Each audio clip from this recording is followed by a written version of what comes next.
The future of video games looks incredible, but it's coming at a cost. We'll be seeing several games hit the $80 price point this year, but this isn't the end.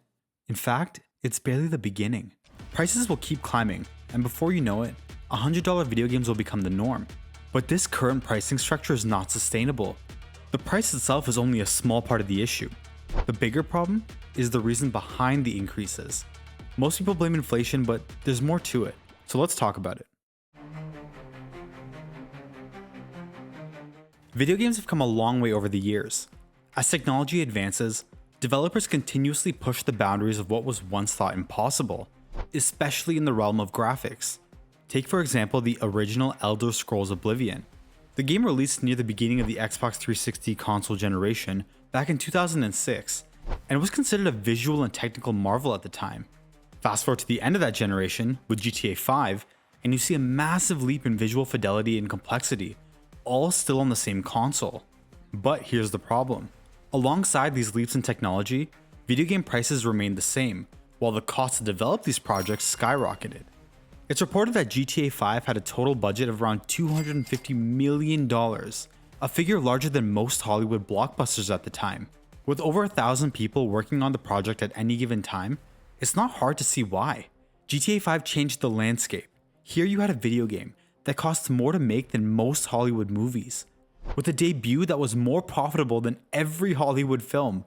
Every major studio wanted to create the next GTA 5, pouring in massive capital, but without innovating or optimizing to the level that Rockstar did. To this day, this is something we still see going on in the gaming industry. The best recent example of this is Spider-Man 2. Now, don't get me wrong, this is still a great game that looks visually stunning, but if you've played the game, ask yourself this: does it really justify a $300 million budget? For perspective, that's more than Skyrim, Destiny, Cyberpunk 2077, and yeah, even GTA 5 itself. Now, while Spider-Man 2 can ride off the strength of its IP, this model is unsustainable when it comes to original games. For some reason, I can't think of an example right now. So where exactly is all this money going? First and foremost, a lot of it goes into aesthetics. The ultra high resolution textures, the realistic physics, things that are marketed as next gen graphics. But is it really necessary to invest so much resources into these surface level features? Like in GTA 6 for example, was it really necessary to go through all of this just for the GTA 6 strip clubs? Yes. Then there's the ever growing scope and ambition. It's not enough to have an open world game. You've got to have the most densely packed open world, or maybe the biggest one. It doesn't even matter what's in it, as long as it's a step up from the other ones. What sparked this shift in game development? Increased competition. Let's take a look at the number of games released on Steam every year. Now if you look, it's been trending upwards, with the number of games increasing by nearly 50% between 2023 and 2024. With so many games flooding the market, and gamers having only a handful of hours to play, and that's especially true if you have a job. Studios are under intense pressure to stand out. One way to do that is to make your game a visual spectacle. It grabs attention, it gets people talking, and can leave a lasting impression. At least that's what I think, because let's be honest, very few people buy games solely based on the graphics. Speaking of marketing, this is one factor that's frequently overlooked, but still remains a massive part of the budget. The rise of gaming influencers and content creators is reflected in the market's rapid expansion, where gaming influencer marketing was valued at $4.4 billion in 2022, up from $2.5 billion in 2021. With thousands of games competing for our attention every year, companies have no choice but to spend heavily on advertising with the hopes that someone will choose to invest time and money into their video game. If there's one thing I love doing, it's blaming other gamers. Okay, jokes aside, there's a serious point here. Gamers are one of the loudest and most passionate customer bases in the world. But when it comes to holding companies accountable with their wallets, paper hands, nearly every time.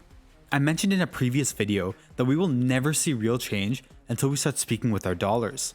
People love to complain about microtransactions all they want, but when Rockstar sees millions of dollars rolling in from shark cards every single quarter, your tweet doesn't really mean much. Here's the brutal truth. Gamers say they're fed up, or that they won't pre-order, or they'll boycott a studio, but it's all empty promises. I like Japan. I love Japanese stuff, and I've been looking forward to a Japanese Assassin's Creed game for quite some time now. The only reason I did this is because I can cancel it up to a week before it arrives, but I've pre-ordered the collector's edition, goddammit. I mean, come on. I've seen people boycott a restaurant for life based off of one bad sandwich. Look, I'm gonna sound nihilistic here. This is a losing battle. Companies run the numbers and factor in customer drop-offs when increasing prices, because no company would increase prices of a game unless it maximizes profits. For example, if a company sold a game to 100 customers at a price of $10, they would make $1,000 in revenue. Now say they up the price of the game to $20. All the fans are pissed, but only 40 customers get angry enough to say no thanks. On the surface, this still looks like a good thing. 40% of the previous fan base decided to speak with their wallet. But the problem is that even with the remaining 60 customers, they still make $1,200 in revenue, which is a 20% increase. And that's assuming zero new buyers, which is rarely the case. Bottom line, the price hike still wins. Companies will be able to get away with a higher pricing structure. They don't need everyone to stick around, they just need enough. But that's not the worst part. Once one company proves it can make more money this way, the rest will follow suit. And then before you know it, there's a new baseline price for video games. And that brings me to my next point. So it sounds like there's good reason for companies to increase prices of their video games. So why hasn't it been done yet? Nobody wants to be first. In this hyper-competitive industry, being the first studio to raise prices is like volunteering to walk past the firing squad. Especially in an industry where the customer base isn't just vocal, they can be really brutal and unforgiving. I know I mentioned earlier that online outrage doesn't always affect sales, but two things can be true at the same time. Money is important, but so are optics. The goal for these companies is to maximize profits, but it's harder to do that when there's so much negative discourse surrounding your game. I mean, it's why YouTube hid the dislike counter. Public perception can kill a game's momentum. If a casual gamer checks out the trailer of an upcoming game, and they read the comments and they see how heavily disliked it is, there's a good chance they'll think twice about buying the game. The criticism doesn't even have to be deep, it just needs to be loud and specific. Generic outrage about microtransactions?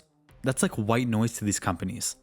But when people are making fun of a game or complaining about something really specific, well, just see for yourself. And let's talk about that 3-day early access real quick, because I've seen a lot of discussion around it, and they're making great points about it. For 110 clams, you're not paying to play the game 3 days early, you're paying to play it on time. If you pay $70, you're playing the game 3 days late. That's how it works. That is extraordinarily anti-consumer. But let's be real, not all video games are created equal. I'm sure everyone can think of a game they've played where if the price was increased to $100, you would probably still buy it. That shows that it's not necessarily a pricing problem, it's more of a value one. Now looking into the future, games like The Witcher 4 and Grand Theft Auto 6 could probably get away with the higher price without losing too many customers. But make no mistake, the dominoes will fall fast. Once a studio is able to successfully get away with the higher price, you can expect other companies to follow suit. And that's the point I want to drive home. Paying $80 or even $100 for these top tier experiences is one thing, but when it's the next Madden or the next Assassin's Creed, that's where most people will have a problem. But by then it'll be too late. Consumers will adjust their expectations as the new price tag becomes normalized. The same way many have accepted the $70 price tag that we see today. And that brings me to the last factor. There's a reason why people like to blame inflation for rising video game prices, because to a certain extent, they're actually right. Now, this isn't going to be a macroeconomics 101 lecture, but here's the basic idea. Inflation refers to the general increase in price of goods and services over time. A $60 video game from the early 2000s would cost around $100 in today's money. So if we're going strictly off inflation, then yeah, $100 video games are well overdue. But here's where it gets interesting. Most people assume inflation always leads to higher prices, but there's other ways companies can adapt. Sometimes instead of raising prices, they'll give you less for the same price. If you've ever gotten takeout over the years, then at some point you know exactly what I'm talking about. You probably ordered something and thought, damn, this used to have so much food, what the hell happened? That phenomenon is known as shrinkflation. Same price, less product. Now you may be thinking, how does that apply to video games? Think about it. What happens when a game ships with day one DLC or exclusive missions locked behind a pre-order? What happens when a game is released prematurely, full of bugs because proper QA testing was skipped to save time and money? What about games that are early access for those who buy a deluxe edition or pre-order? What about when battle passes are used to replace typical progression systems? How about live service games that come with little to no launch content? How about yearly release titles like Call of Duty that implement features only to remove them in the next title, then re-add them to simulate constant upgrades and improvements? What about features that used to come standard with multiplayer games, like split-screen multiplayer? What about games that are priced the exact same, whether it's on disc versus a digital release? So yes, even though the prices may not have skyrocketed to $100 yet, we've been feeling the effects of inflation in the gaming industry. Games shipping in broken states is no longer a fringe exception, and when expectations drop, companies stop trying. They have no incentive to improve in these areas because, well, why would they? Cyberpunk 2077 was a disaster at launch, but it still sold over 13 million copies in its first few weeks. And you can bet that many of the same players who swore they'd never pre-order a CD Projekt Red game again will still be there oiled up and everything on day one for The Witcher 4. Inflation doesn't just affect the prices of the games we buy, it also molds what we're willing to accept. Do you think we'll be seeing $100 video games anytime soon? Let me know in the comments below. If you enjoyed this video, be sure to leave a like and subscribe so you don't miss out on any future videos. With all that said, thanks for watching and stay winning.